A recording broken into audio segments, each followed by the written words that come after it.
মাধ্যমিকের ভৌত বিজ্ঞান পরীক্ষা নিয়ে কলকাতা হাইকোর্টে জনস্বার্থ মামলা করলেন দমদম বিবেকানন্দ বিদ্যালয়ের অবসরপ্রাপ্ত প্রধান শিক্ষক কুনাল বাগচি। তাঁর দাবি, ভৌত বিজ্ঞানের প্রশ্নপত্র ফাঁস হয়ে গিয়েছে বলে তিনি শুনেছেন। মামলাকারী আর্জি, মধ্যশিক্ষা পর্ষদ এ নিয়ে বিশদে রিপোর্ট দিক। মামলা নিষ্পত্তি না হওয়া পর্যন্ত মাধ্যমিকের ফল প্রকাশে স্থগিতাদেশ দিক আদালত। ততদিন যেন ভৌত বিজ্ঞানের উত্তরপত্র খোলা না হয়, নতুন করে ভৌত বিজ্ঞানের পরীক্ষা নেওয়া হোক।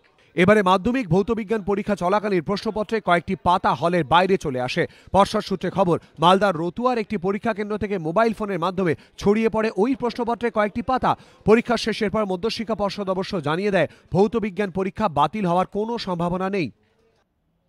পরীক্ষা আমাদের 1 ঘন্টা হয়ে গেছে, হোয়াটসঅ্যাপে নাকি এই ভৌত বিজ্ঞানের 2টো পাতা পাওয়া গেছে। পরীক্ষা বাতিল হওয়ার কোনো সম্ভাবনা নেই। এই প্রেক্ষাপটে ভৌত বিজ্ঞান পরীক্ষা নিয়ে এবারে জল গড়ালো আদালতে। সৌভিক মজুমদার, এবিপি আনন্দ, কলকাতা।